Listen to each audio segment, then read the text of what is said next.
किसी ने खूब ही कहा है, मंजिल उन्हीं को मिलती है जिनके सपनों में जान होती है। पंख से कुछ नहीं होता, हौसलों से उड़ान होती है।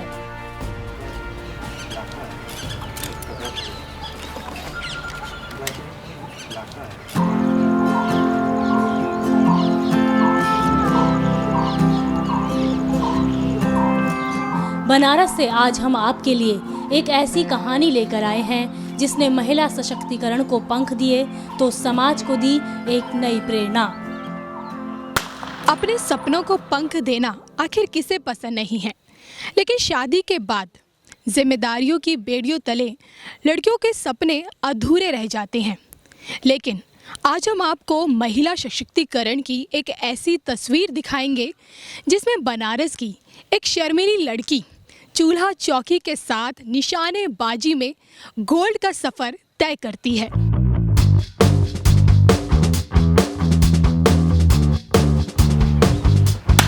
यह है वाराणसी का शूटिंग रेंज।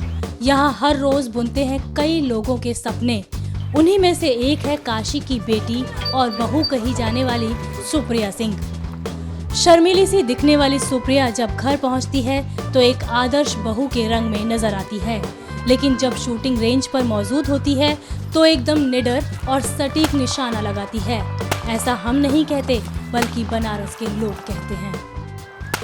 बच्चे जो प्रैक्टिस करते हुए दिखाई देते हैं उसमें एक सुप्रिया एक गृहिणी महिला है जो अपने किचन में जब रहती है तो किचन का काम करती है, धार्मिक रहती है तो धार्मिक वाले स्तर पे काम करती है।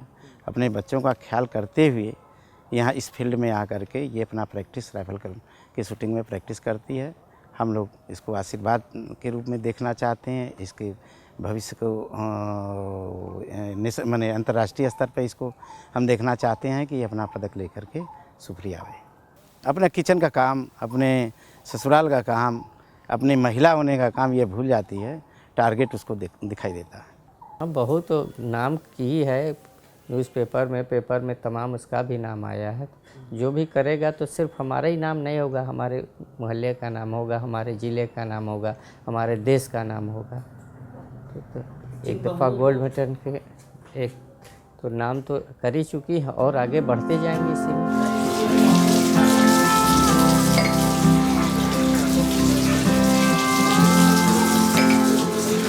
8 साल पहले अखबार में सुप्रिया ने निशानेबाज लड़कियों के बारे में पढ़ा, जिसके बाद उनके मन में शूटर बनने की चाह उमड़ी और वो सीधे पहुंच गई वाराणसी के शूटिंग रेंज में, जहां उनके सपनों को पंख मिले।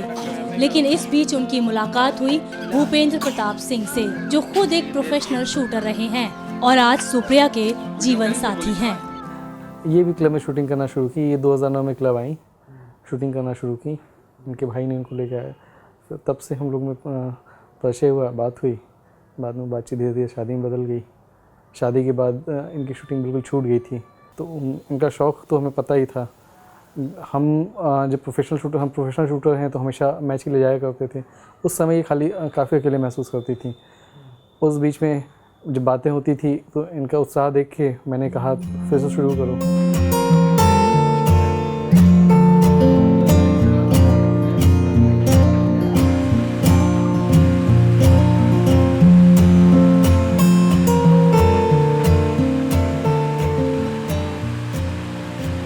गोल्ड तक का सफर तय करना सुप्रिया के लिए इतना आसान नहीं था, क्योंकि एक तरफ घर की जिम्मेदारियां थीं तो वहीं दूसरी तरफ उनकी बच्ची जो कुछ ही महीनों की थी। लेकिन परिवार और पति के साथ ने सुप्रिया के सपनों को टूटने नहीं दिया। ये बच्चा छोटा है तो उसमें काफ़ी दिक्कत आती है, तो उसमें घर वालों ने काफ़ी मदद की। मम्मी पापा बच्चे को संभालते थे। इनको शूटिंग करने, क्लब जाने में दिक्कत होती थी, क्लब में प्रैक्टिस करने के लिए। तो फिर मैंने घर की छत पे एक छोटी सी रेंज बनाई 10 मीटर की एयर पिस्टल, क्योंकि घर पे फायर आर्म नहीं चला सकते। फायर आर्म के लिए प्रॉपर रेंज पे ही जाना होता है। तो ये क्लब जाने का समय और घर को देखते हुए ये रेंज पे प्रैक्टिस कर सकती थी। फिर उन्होंने घर पे शुरू किया और शुरू करते करते आज काफ़ी अच्छा खेली, नेशनल खेला इस बार।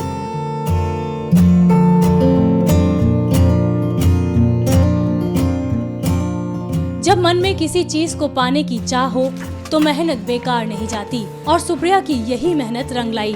उन्होंने मेरठ में स्टेट खेला, दिल्ली की प्री नेशनल और लखनऊ में स्टेट लेवल की शूटिंग प्रतियोगिता में हिस्सा लिया, जहां उन्होंने तमाम प्रतियोगियों को पछाड़ते हुए सीधा गोल्ड पर निशाना लगाया। तो सुप्रिया जी, अब ये बताइए कि शूटिंग को एज अपना करियर बनाना, मतलब आपने इस बारे में कब सोचा कि मैं शूटिंग को, निशानेबाजी में अपना करियर बनाऊंगी? करियर का तो मैंने नहीं सोचा था कि कभी करियर मेरा बनेगा शूटिंग में। मैंने ऐसे ही शौक़ में शुरू किया था शूटिंग 2009 में। 2009 में? हाँ। और फिर उसके बाद बोर्ड का एग्ज़ाम मेरा था, तो उस साल मैंने नेशनल खेला, लेकिन उसके बाद धीरे धीरे पढ़ाई, ग्रेजुएशन, उसके बाद पोस्ट ग्रेजुएशन, तो पढ़ाई के चलते हैं मेरा शूटिंग छूट गया। फिर उसके बाद शादी के बाद तो मतलब किसी को पता नहीं था, शादी के बाद तो और भी कुछ नहीं, काफ़ी साल हो गया था गैप मेरा। तो हस्बैंड मेरे शूटिंग में हैं, वो जाते थे किसी टूर्नामेंट में, तो मुझे काफ़ी अकेला लगता था घर में। तो ऐसे ही फ़ोन पे मैंने उनसे बात की, तो उन्होंने मुझे इसके लिए बहुत सपोर्ट किया। तो मैंने पिछले साल शुरू किया था खेलना। और आपकी एक छोटी बच्ची भी है और घर परिवार के साथ कई जिम्मेदारियां आती हैं। उसके साथ शूटिंग करना, पति ने तो आपका साथ दिया बेझिझक जो आप बोलती हैं, लेकिन इसके अलावा परिवार का साथ मिला आपको? परिवार का साथ मुझे बहुत मिला है, क्योंकि उनके साथ के बिना मैं कुछ नहीं कर पाती हूँ। क्योंकि मेरी बेटी बहुत छोटी थी और बहुत उसको कहीं पे भी उसको छोड़ के जाना बहुत मुश्किल था, लेकिन तो भी मेरे मम्मी पापा ने बहुत सपोर्ट किया है मेरा, और उन्होंने सब सपोर्ट भी किया है और प्रोत्साहित भी बहुत किया है मुझे कि मैं आगे कर सकती हूँ। हमेशा आपका साथ दिया है हमेशा। तो सुप्रिया जी, आज आप उन लड़कियों के लिए एक मिसाल के तौर पर हैं जो कि खेलना तो चाहती हैं, खेल जगत अपना नाम कमाना चाहती हैं, लेकिन घर परिवार की बंदिशों में जकड़ी हुई हैं। तो ऐसी लड़कियों के लिए आप क्या संदेश देना चाहती हैं? मैं ऐसी लड़कियों से सिर्फ एक ही बात कहना चाहती हूँ कि वो आगे आएँ, अपने परिवार वालों से बात करें कि मुझे इस फील्ड में जाना है या मेरा ये शौक़ है।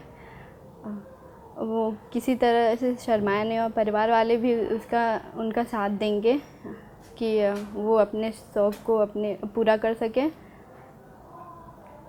क्योंकि आगे बढ़ सके, क्योंकि बेटियां आजकल हर फील्ड में नाम कमा रही हैं।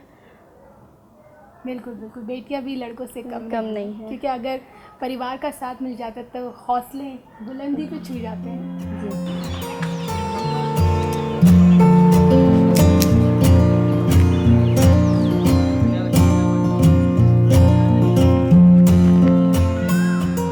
गोल्ड पर निशाना लगाने वाली सुप्रिया जब शूटिंग रेंज पर होती हैं तो बेधड़क निशाना लगाती हैं, लेकिन घर जाकर उन्हीं हाथों से परिवार वालों के लिए लाजवाब खाना भी बनाती हैं। और शायद यही वजह है कि उनकी बेलन से गोल्ड तक की कहानी आज हर किसी की जुबां पर है।